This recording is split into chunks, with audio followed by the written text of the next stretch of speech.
Buenos días, mi nombre es Luisa Fernanda Sosa Basto para la materia Seminario de Finanzas con el tema Decisiones de financiamiento a corto plazo.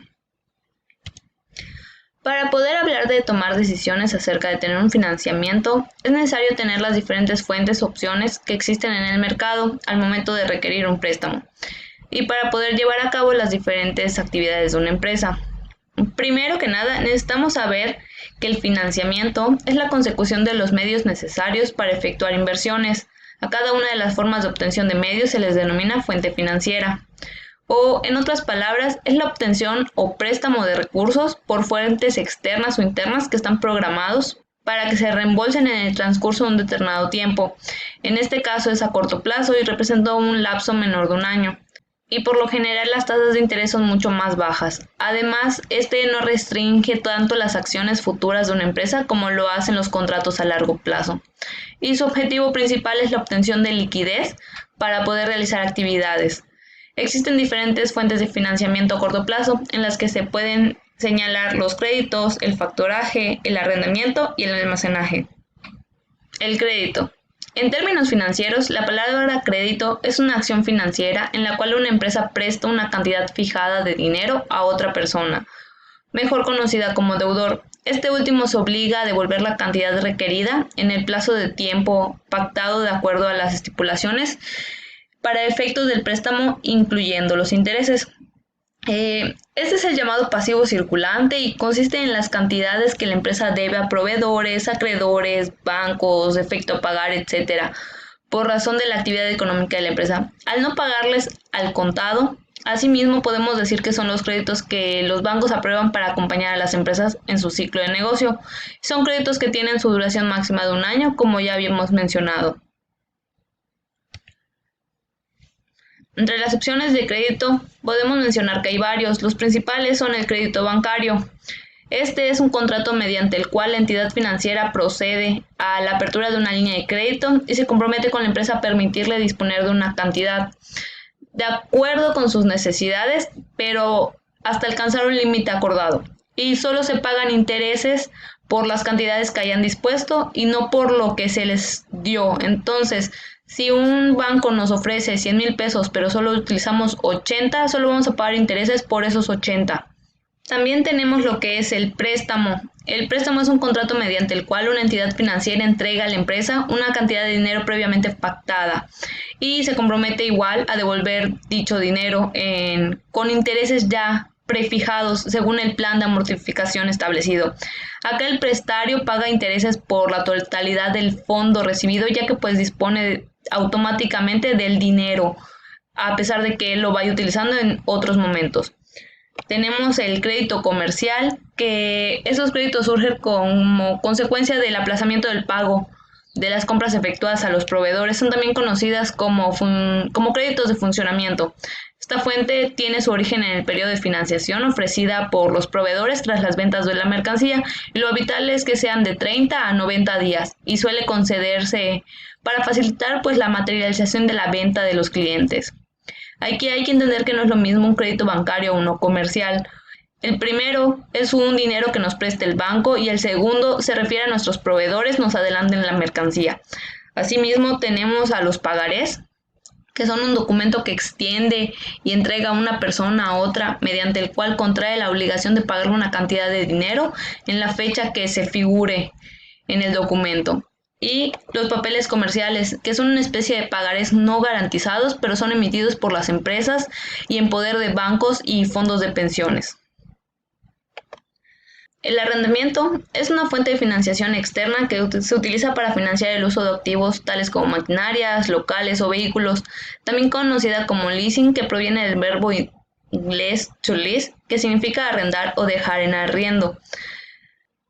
En otras palabras, es un contrato de arrendamiento con opción de compra que permite a las empresas que necesitan elementos patrimoniales, como ya los mencionados, a disponer de ellos durante un periodo determinado de tiempo mediante el pago de una cuota, de tal manera que una vez finalizado dicho periodo, el cliente puede optar por adquirir el bien pagando una última cuota de valor residual preestablecida. 2. Renovar el contrato de arrendamiento.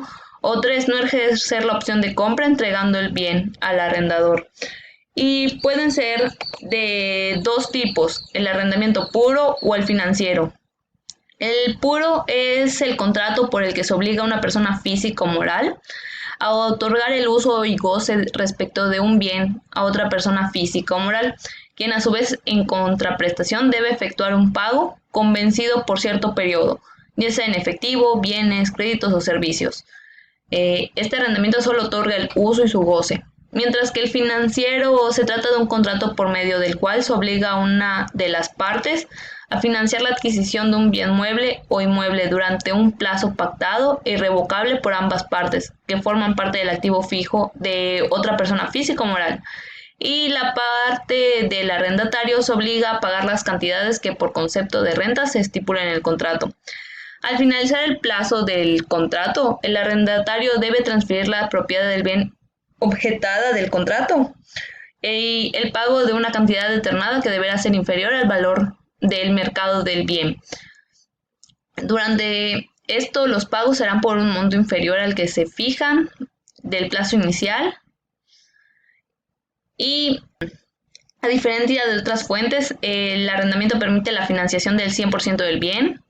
La cuota es un gasto deducible fiscalmente, no es necesario hacer un desembolso inicial, por lo que la empresa no disminuye su activo circulante, la amortización acelerada del bien y tiene una garantía implícita que el propio bien financiado.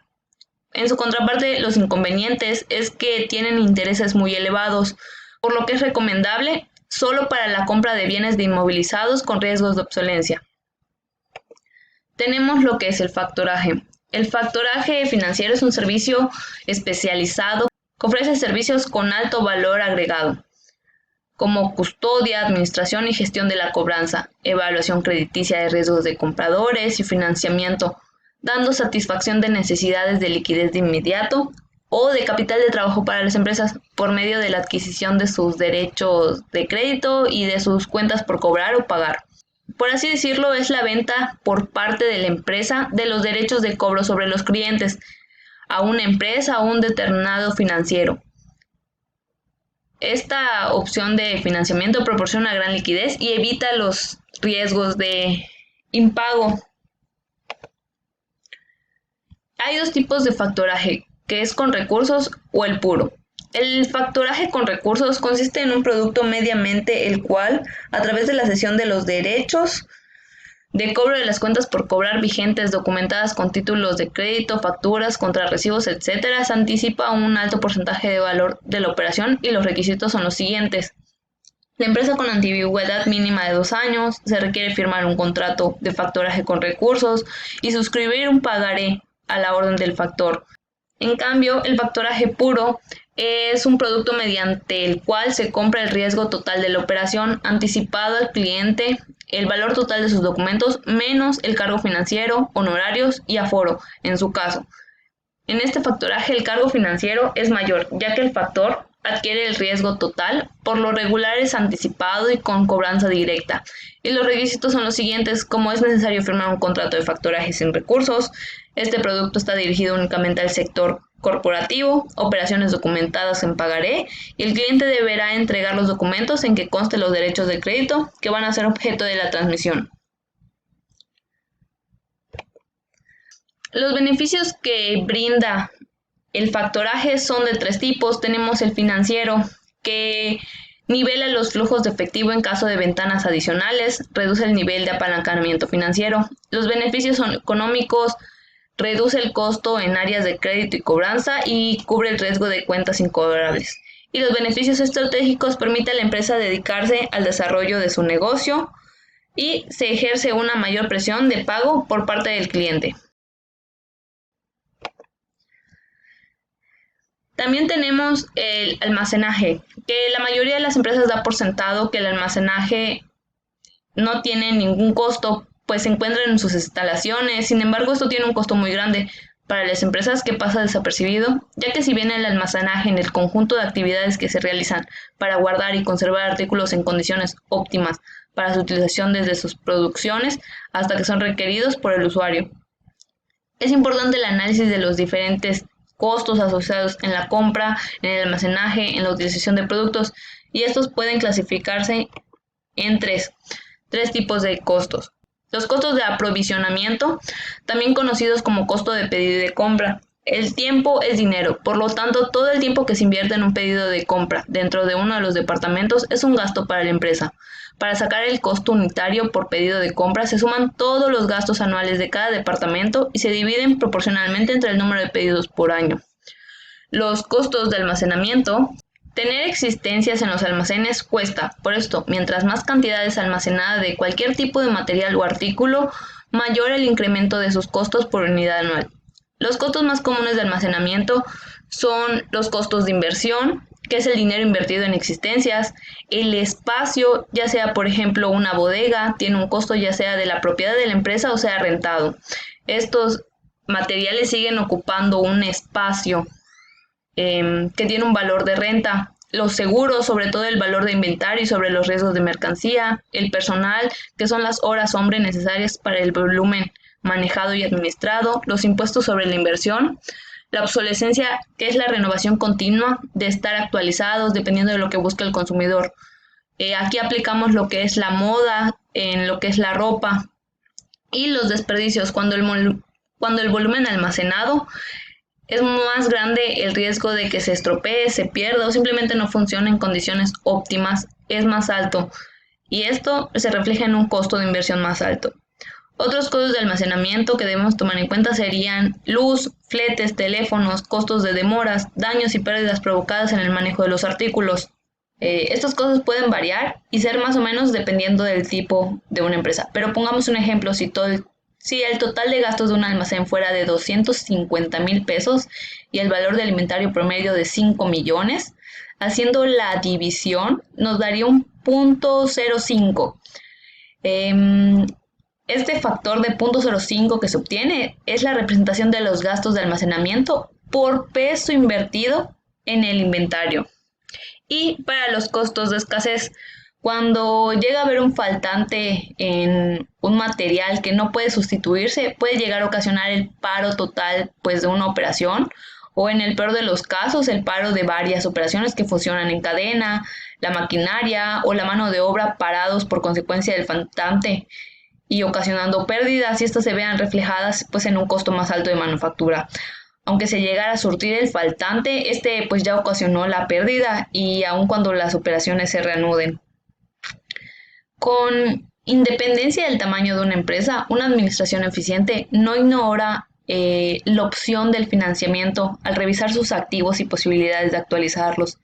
Igualmente, si mantienen una estructura reducida, permite optimizar su productividad. ¿Qué se les recomienda a los empresarios? Evitar la adquisición de activos que no sean absolutamente indispensables para la operación de su negocio. Gracias.